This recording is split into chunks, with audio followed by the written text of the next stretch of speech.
પીવાનું જે જળ સપ્લાયનું કનેક્શન હતું તેમાં મળમૂત્રવાળું પાણી ભળી જતા 14 લોકોના મોત થયા છે। આ રીતનો એક હચમચાવી નાખતો કિસ્સો ઇન્દોરમાંથી સામે આવ્યો છે। નમસ્કાર, આપની સાથે હું આકાંક્ષા। તમે જોઈ રહ્યા છો અવર રાજકોટ। ઇન્દોરને દેશનું સૌથી સ્વચ્છ શહેર માનવામાં આવે છે।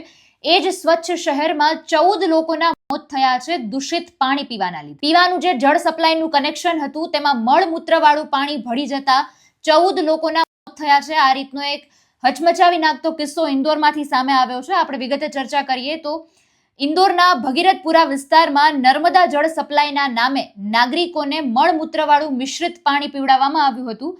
આ જ પાણીના લીધે 14 લોકોના મોત થયા છે અને કેટલી બધી સંખ્યામાં લોકો છે ગંભીર રીતે બીમાર પડી ગયા છે। સમગ્ર તંત્ર સામે અત્યારે ગંભીર સવાલો પણ ઊભા થયા છે અને આવી તંત્રની ભયાનક લાપરવાહીનો આ કિસ્સો સામે આવતા અનેક સવાલો ઊભા થયા છે। પાણીની ગુણવત્તાનું એ જે સત્ય છે, ગુરુવારે MGM મેડિકલ કોલેજ અને નગર નિગમની લેબમાં જે સેમ્પલ તપાસવામાં આવ્યું હતું એમાં રિઝલ્ટ સામે આવ્યું છે કે પાણીના જે નમૂના લેવામાં આવ્યા એ પાણીમાં ઇકોલાઈ અને શિગેલા નામના ઘાતક બેક્ટેરિયા મળી આવ્યા હતા અને આ બેક્ટેરિયા સીધા જ માનવના મળમૂત્રમાં જોવા મળતા હોય છે। એટલે એ પાણીમાં માનવનું મળમૂત્ર છે એ મિશ્રિત થઈ ગયું હતું અને એ પાણી એ વિસ્તારના લોકો છે તેમને પીવાથી એવો બીમાર પડી ગયા હતા અને 14 લોકોના નિપજ્યા છે। આ વાતની પુષ્ટિ જ ખુદ જિલ્લા કલેક્ટર શિવમ વર્માએ કરી છે। આ દરમિયાન ગુરુવારે વધુ એક દર્દીનું મોત થયું હતું। આંકડો 14 પહોંચી ગયો છે। અહીંયા ઉલ્લેખનીય છે કે ગત સોમવારે આ વિસ્તારમાં દૂષિત પાણી પીવાથી 100 થી વધારે લોકો અચાનક જ બીમાર પડી જતા હાહાકાર મચી ગયો હતો। મંગળવાર સુધીમાં 8 લોકોના મોત થઈ ગયા હતા। અત્યાર સુધીમાં તો દર્દીઓનો આંકડો 2800 પહોંચી ગયો છે, જેમાંથી 201 લોકોની વિવિધ હોસ્પિટલમાં સારવાર ચાલી રહી છે। 32 દર્દીઓને તો આઈસીયુમાં દાખલ કરવા પડ્યા છે। એટલી ગંભીર બીમારીઓ તેમને લાગુ થઈ ગઈ છે। આ હાલત ખૂબ વધારે ગંભીર છે। કેબિનેટ મંત્રી કૈલાશ વિજયવર્ગીયે ગુરુવારે 4 લોકોના પરિવારજનોને 2-2 લાખ રૂપિયાની રાશિ સહાયના ચેક પણ આપ્યા હતા। આ દરમિયાન સ્થાનિક રહેવાસીઓએ ભારે નારાજગી વ્યક્ત કરી હતી। શાસન દ્વારા જાહેર કરાયેલ મૃત્યુઆંક વાસ્તવિક સંખ્યા કરતા ઘણો ઓછો જ છે।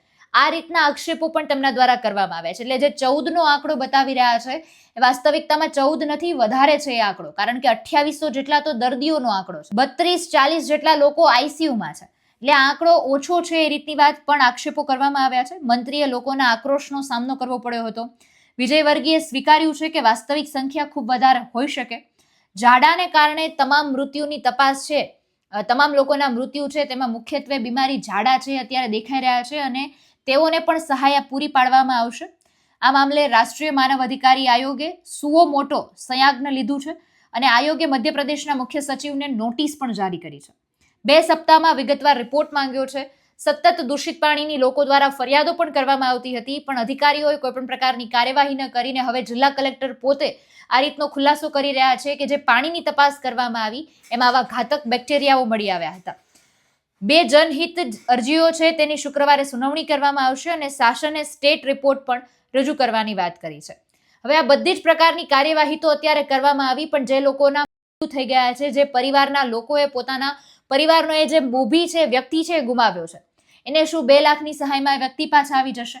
અને એ જે પીવાની પાણીની વ્યવસ્થા કે છે, જ્યારે આપણે ઘરે નળ ખોલીએ છીએ અને એમાંથી પાણી આવે છે તો આપણે કેવી રીતે જાણી શકવાના છીએ કે આ પાણીમાં મળમૂત્ર અને આવા ઘાતક બેક્ટેરિયાઓ છે એ ભેગા થઈ ગયા છે?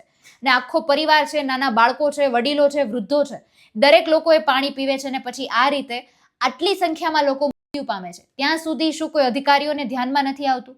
અને આટલી કાર્યવાહીઓ કરવામાં આવી, આટલી ફરિયાદો કરવામાં આવી, તેમ છતાં કોઈ પણ પ્રકારની એક્શન લેવામાં ન આવી અને પછી આપણે શહેરને દેશનું સ્વચ્છ શહેર કહીએ છીએ। આ રીતના સવાલો જ્યારે ઊભા થતા હોય છે તો ઘણા બધા સવાલો મનમાં ઊભા થાય। અધિકારીઓની સામે શું કાર્યવાહી કરવામાં આવશે એ પણ સૌથી મોટો સવાલ છે, પણ ખરેખર સમગ્ર દેશ માટે હાહાકાર મચાવી દે એ રીતનો આ કિસ્સો સામે આવ્યો છે। આ મુદ્દાને આપ કઈ રીતે જુઓ છો, કમેન્ટમાં જણાવજો। ફરી મળીશું। હવે રજા આપશો। નમસ્કાર।